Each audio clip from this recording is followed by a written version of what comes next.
Alkebu-Lan presents Africa Speaks on Voice of Africa Radio.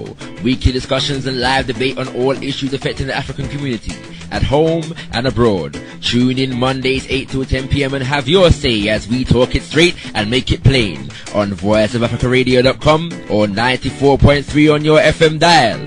It's live, it's hot, it's scintillating, it's real. It's Alkebulan with Africa Speaks on Voice of Africa Radio. Sponsored by Mama Africa Culture Shop and the Whirlwind newspaper. Tendai Mwali, be thankful unto God. Greetings, Voice of Africa family. You're tuned into Africa Speaks with Alkebulan. Hosting tonight's program is Brother Omawali and myself, Sister Kai. And as always, Alkebulan is known for keeping its finger on the pulse of the community, addressing the most pertinent and controversial issues which some radio stations just won't touch. So keep it locked on www.voiceofafricaradio.com and join us for the next 2 hours in a lively and riveting debate by phoning 0208-497-4643. On Africa Speaks with Alkebulan, we talk it straight and make it plain. This show is not for the faint-hearted. We as a people, as a family, as a universal family, we have to do whatever is necessary to protect and to strengthen our family so that we can grow. All people on the planet enjoy some semblance of cultural privacy at some point or sometime. It is only when African people talk about or dare to attempt to exercise cultural privacy that it becomes an issue. We also have to recognize that you cannot heal what you don't understand. And you can't possibly know who you are if you don't understand the shoulders you stand on. I am engaging with a program that gives African people a platform to raise a different perspective. You're tuned in to Africa Speaks with Alkebulan on Voice of Africa Radio. You're promoting skin bleaching, which is damaging the skin, hair straightening, which is damaging the hair, and sometimes giving brain damage, see poison in the blood system. I mean, do you take any responsibility for that?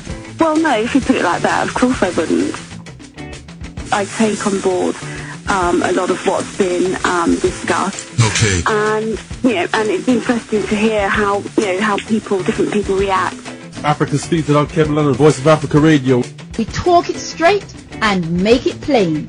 94.3 on your FM dial. Are you dashing off to be with your African family, Brother Simon? I think that's irrelevant to my politics. But, if that so preoccupies you more than the work that I'll do, then I'll answer you that question. My partner is Spanish. www.voiceofafricaradio.com. People only really truly progress when they can exercise group power. And by that I mean is, if you look at the situation of, say, the Chinese or the Indians, they are groups of people who are attaining respect in the world because they are coming from powerful nations. The African voice. What does it say about Nelson Mandela being freed from prison? I mean, what did he say about... He was freed from prison to come and stop the revolution. And he has. Okay. Very much successfully so. Right. Okay, brothers and sisters, you heard it here on Voice of Africa Radio. If Europeans who classify themselves as Christians follow just one of their 10 commandments, thou shalt not steal, brother, we'd be having this conversation sitting under a mango tree in Africa. That would be lovely. So how can someone who's responsible for the theft, death, and destruction of over 100 million African men, women, and children within a period of 500 years teach anybody about God? They're not qualified to talk about God. Africa Speaks with Alkebulan. www.voiceofafricaradio.com. UK's #1 Pan-African radio station. The continuation of the work of Gavi, continuing the work of Nkrumah, of Machel, of Lumumba, of Nehanda, of even our mother Winnie Mandela, of Queen Nzinga, of Nani of the Maroons. That tradition of resistance continues in us today, and that is the work that needs to be done. So even for the people that are at the end of the listening to their radio sets, you need to get engaged, because if our hands are not all on the plow, as it were, we will not survive. 94.3 on your FM dial. Poverty is an essential ingredient for criminal behavior in the context of a capitalistic society. Right. The lack of education and not being properly educated and not being given education that builds your self-esteem and self-image, that in itself will be something that will have to be seen as a crime. Because if young people had that education, it would help to prevent the internal fratricide that our community is now going through, the killing of ourselves. And that's called prevention. But the police can't arrest bad school teachers. Police can't arrest bad local authority officials who have the duty of care as local authority officials, but yet can't implement or empower communities who know how to deal with their own problems. www.voiceofafricaradio.com.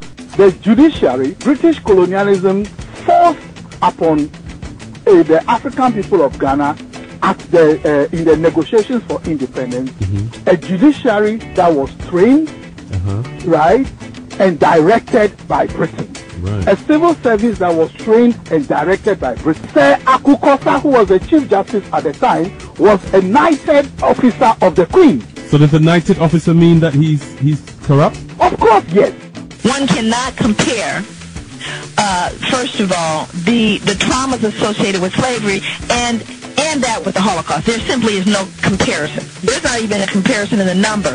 But what's more important than slavery, and this is what I want the listener to understand, is that we're not looking at slavery simply ending and the playing field being leveled.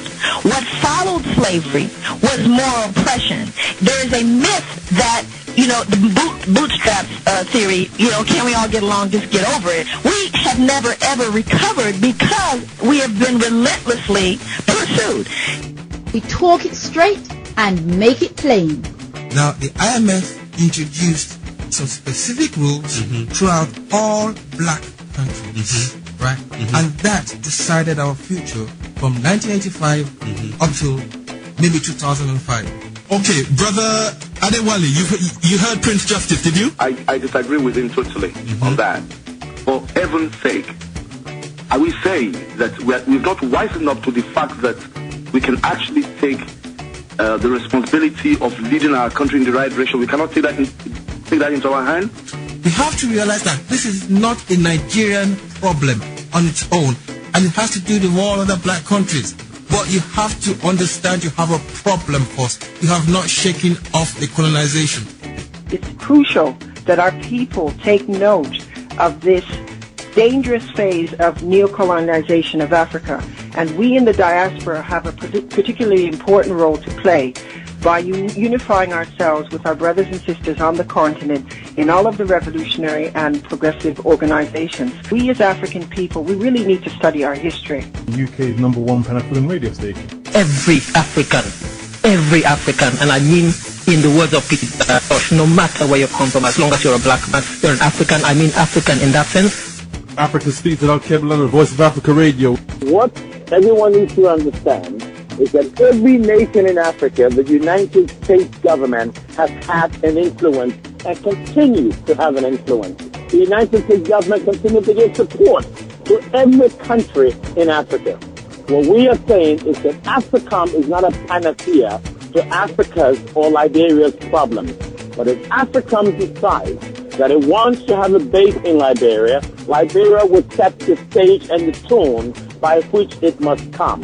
Anything outside of that would not be acceptable to this government.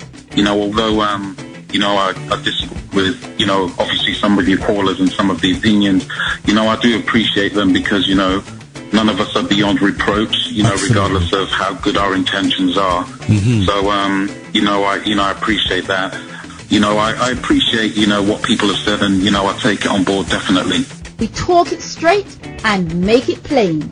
And I just want to use the words of Professor Carter G. Woodson, the founding father of Black History Month. And after all, that's what we're discussing this evening.